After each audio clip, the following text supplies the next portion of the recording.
Deleting messages for both sides on Telegram is a useful feature to maintain privacy or correct mistakes. Here's a step-by-step guide on how to do it. Launch the Telegram app on your phone. Navigate to the chat where the message you want to delete is located.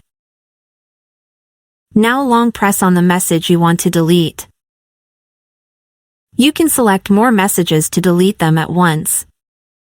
Tap the trash icon located in top right corner of the screen. Telegram will ask for confirmation. When prompted, select Also Delete For option. Tap Delete to finalize the action. The message will now be removed from both your chat and the recipient's chat. Messages can only be deleted for both sides within a certain time frame. Deleted messages leave no trace, meaning neither you nor the recipient will see a message deleted notice.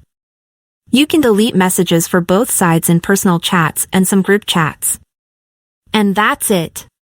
You've successfully deleted a message for both sides on Telegram. If this guide helped, don't forget to like the video and subscribe for more Telegram tips and tricks.